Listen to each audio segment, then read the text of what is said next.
जवाब देना पड़ेगा ना कि वो निवेश है कहां और फिर रोजगार के द्वार कैसे खुल रहे हैं, ये जवाब तो दीजिए ना आप।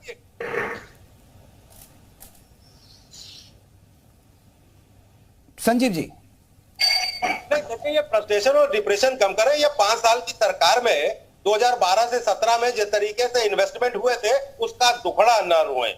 आज जब एक तरफ ये आप कह रहे हैं सरकार काम कर रही है तो सरकार को काम करने दीजिए। सरकार के साथ अगर ना खड़े होइए तो कम से कम इस समय साइलेंट रहना चाहिए था। लेकिन ये कागज और मोमबत्ती और ये सब बेकार की बातें न करके उत्तर प्रदेश के डेवलपमेंट में बाधक मत बनिए। आपने लगातार उत्तर प्रदेश की जनता से जवाब पाया है। अभी आजमगढ़ और रामपुर में लोकसभा का उपचुनाव में भी आपने सब कुछ देखा।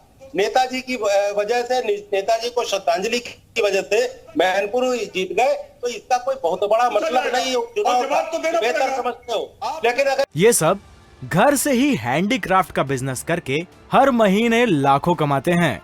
आपको भी ये करना है, इनसे सीखना है तो फ्रीडम ऐप को अभी डाउनलोड कीजिए। इस तरीके से 6 लाख के बात में आओगे, अगर उत्तर प्रदेश सिग्नेचर हुआ उसके सापेक्ष कितना इन्वेस्ट हुआ आप नहीं बता, लगातार जवाब दे रही है आपके पास जवाब नहीं। समाजवादी पार्टी आप जवाब नहीं दे पा रहे हो। नहीं, आप जवाब दे नहीं पा रहे हो। आपके पास जवाब नहीं दे सकते।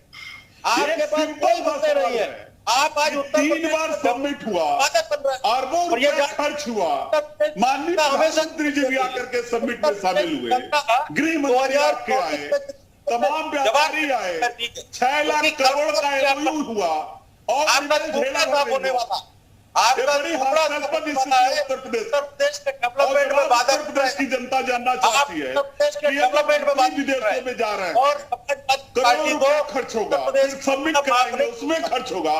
क्या ये विश्वास व्यापारी आपके ऊपर कर रहा है? क्या डेवलपमेंट उत्तर प्रदेश के अंदर इस पर प्रश्न चिन्ह है, क्योंकि जो पिछली कार्यप्रणाली आपकी रही है वो ये बताता है कि आप लोगों ने एक भी निवेश नहीं करा पाया उत्तर प्रदेश के अंदर। लगातार सरकारों आपके पास व्यापारियों ने भरोसा नहीं किया, उद्योगपति जो एमओयू पे सिग्नेचर करके गए थे तुम्हारे लोग तो उत्तर प्रदेश नहीं आए। प्रदेश का जवाब मांग रहे हैं, जवाब उत्तर प्रदेश के डेवलपमेंट में बाधक मत बनो।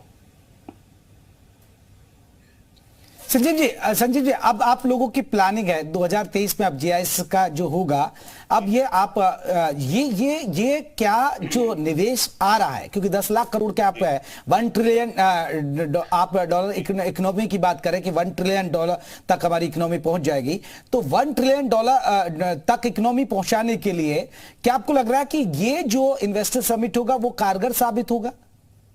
मैं आऊंगा ये मील का पत्थर साबित होगा और यही सबसे बड़ी समस्या विपक्षियों को। एक तरफ हम 10 लाख करोड़ का टारगेट ले रहे हैं, 10 लाख करोड़ के टारगेट को हम पूरा करने जा रहे हैं, तो इनमें खलबली मची हुई है कि अब आगे मुद्दे क्या होंगे, अब हम किस विषय पर इनसे बात करेंगे। तो ये एक तरफ जहां बहुत नीचे है, मैं आ रहा हूं, भारतीय जनता पार्टी का मिश्रा जी मैं आ रहा हूं। भूपेंद्र तिवारी जी हमारे साथ जुड़ गए। भूपेंद्र जी कैसे देख रहे हैं इन्वेस्टर समिट की तैयारी कर रही है सरकार? पहले भी बहुत सारे इन्वेस्टर समिट हुए, क्या कितना फर्क पड़ रहा है और क्या वाकई में यूपी के अंदर दिलचस्पी दिखा रहा है जो निवेशक है, चाहे वो देश का हो या विदेश का हो? देखिए ऐसा है कि निवेश का माहौल 2 तरीके से आता है। एक तो आप चाहे पहले सामाजिक, आर्थिक और आधारभूत संरचना का विकास कर दीजिए तो इन्वेस्टर अपने आप आकर्षित होकर के और इसके बाद आपके यहाँ निवेश करने को लालायित रहता है और वो अपने आप निवेश करने आता है। दूसरा ये है कि आप निवेश आकर्षित करने के लिए आप माहौल बनाइए, उनको आमंत्रित करिए और आधारभूत संरचना प्रोवाइड कर दीजिए, वो अपने आप निवेश करेंगे। ये एक सराहनीय पहल है कि लोग जाकर के विदेशों में लोगों को आमंत्रित कर रहे हैं और उनको ये वादा कर रहे हैं कि हम आपको निवेश का माहौल देंगे, पॉलिसीज हम आपके अनुकूल बनाएंगे और आप आइए निवेश करिए। देखिए अभी तक अगर हम सरकार की बात करें तो सरकार ने इस क्षेत्र में थोड़ा सा काम अच्छा किया है तो उसकी सराहना की जानी चाहिए। जैसे अगर हम कहें तो 22 सेक्टोरल पॉलिसी सरकार ने बनाई है 2017 से लेकर के 2022 तक।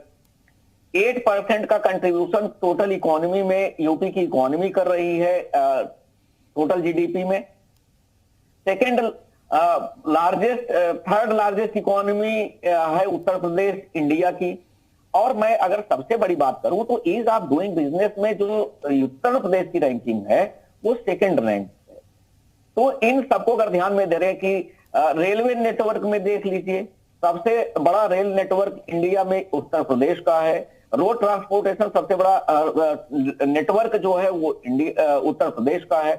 तो पॉपुलेशन में अगर हम वर्किंग पॉपुलेशन की बात करें, जहां से लोगों को रोजगार का सृजन होगा, जिसको हम कार्यशील जनसंख्या कहते हैं, वो सबसे बड़ा यूथ पॉपुलेशन 15 से 59 वर्ष को वर्किंग पॉपुलेशन कहते हैं। तो 63% की पॉपुलेशन हमारी वर्किंग पॉपुलेशन है। इसको कहते हैं हम डेमोग्राफिक डिविडेंड। अब इन सबको अगर हम ध्यान में रखें तो एक अपॉर्चुनिटी है, और जब इन्वेस्टर आएंगे यहां पर तो स्वाभाविक है निवेश के साथ साथ लोग यहां रोजगार के लिए आएंगे। हम मान लेते हैं रोजगार शुरुआत में दूसरे लोगों को मिलेगा, दूसरे स्टेट को रोजगार मिलेगा, दूसरे जगह के लोग यहां आएंगे, लेकिन अल्टीमेटली एग्रीकल्चर सेक्टर इससे बहुत ज्यादा लाभान्वित होगा। कैसे होगा? उसके लिए इंफ्रा जो आप रॉ मटेरियल है वो कौन पूरा करेगा? एग्रीकल्चर सेक्टर पूरा करेगा। लेबर कहां से आएंगे? आपके ग्रामीण क्षेत्रों से आएंगे। उनके लिए जो यहां पर रहने आएंगे, इन्वेस्ट करेंगे, उनके लिए फूड ग्रेन्स की सप्लाई कौन करेगा? वेजिटेबल्स की सप्लाई कौन करेगा? लोकल ट्रांसपोर्ट की सप्लाई कौन करेगा? इन सब को अगर हम देखें, मार्केट का जो डेवलपमेंट में होगा उसमें लोगों को रोजगार कहां मिलेगा? स्वाभाविक है उत्तर प्रदेश के लोगों को ही मिलेगा जी। तो जो इसका अप्रत्यक्ष लाभ है उससे शिक्षा का, जब यहां लोग रहेंगे स्कूल कॉलेज खुलेंगे, शिक्षा का स्तर बढ़ेगा, तकनीकी विकास के लिए जब तकनीकी श्रम की जरूरत पड़ेगी तो तकनीकी शिक्षण संस्थाएं खुलेंगी, उनका विकास होगा। ये सब घर से ही हैंडीक्राफ्ट का बिजनेस करके हर महीने लाखों कमाते हैं। आपको भी ये करना है, इनसे सीखना है तो फ्रीडम ऐप को अभी डाउनलोड कीजिए।